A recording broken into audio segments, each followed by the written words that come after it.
Critical thinker, that's me. I've never been religious myself, Virden said, as if he was proud of the fact. But I'd do anything for Judith. She's a real prize. He showed me his lopsided smile again and added a wink to it.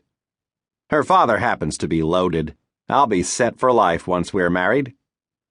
Nice guy, Virden, full of compassion and the milk of human kindness. I wondered if he was as upfront about his motives with his devout intended. If not, I hoped for her sake that she knew what kind of man she was taking into her faith and her bed. He said, "Here's the stuff from the church," and passed a small manila envelope across the desk.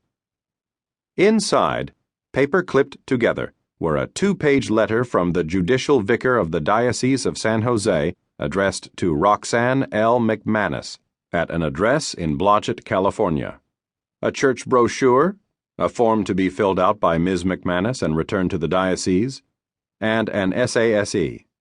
The letter stated that David Paul Virden had petitioned the diocesan tribunal to execute a decree of nullity, an official document declaring that his marriage to Ms. McManus did not create a sacramental bond and therefore was not an obstacle to future marriage in the church.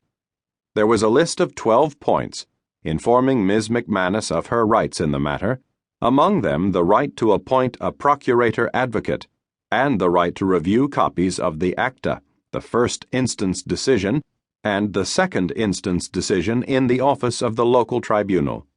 The brochure, which I skimmed through, provided a lengthy overview of the annulment process. I returned the material to the envelope. When I started to slide it back to Virden, he said, "No, you keep it. Give it to Roxanne when you find her." "Why not just deliver it yourself?" "I don't like dealing directly with my ex-wives. You know how it is." No, I didn't. But I said, "Well, we can make the delivery if she's living in Northern California, but it'll cost you extra." "I don't care about that. I'd just have to hire somebody else to do it." "Right, with Judith Lopresti's money, no doubt. Not that it was any of my business who paid his bills." "Is McManus your ex-wife's maiden name?" "Yes. She took it back after the divorce." "What does the middle initial stand for?" "Lorraine." Roxanne Lorraine McManus. I made a note on the pad I used for client interviews. "You said the last time you saw her was 8 years ago?" "That's right." "Where?" "In San Jose, right after the divorce." "The diocese letter is addressed to her in Blodgett."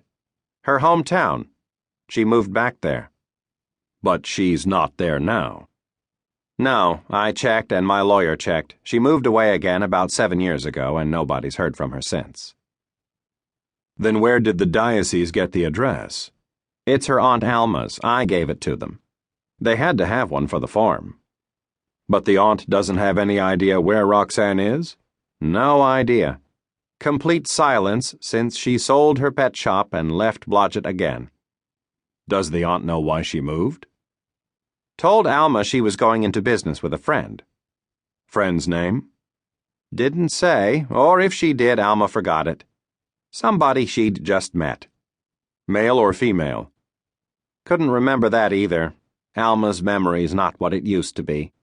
Virden chuckled wryly to himself. "But she's still a crusty old girl, cusses like a teenager. She had a few choice words for Roxy." "Why?" "Pissed because of all the years of silence. Thought Roxy cared more than to blow her off that way." "Could she remember what kind of business deal it was?" "No, but it probably had something to do with animals. Roxy owned the pet shop when I met her." Virden cast his eyes upward. "The warm and fuzzy shop," she called it. Terminal goddamn cute.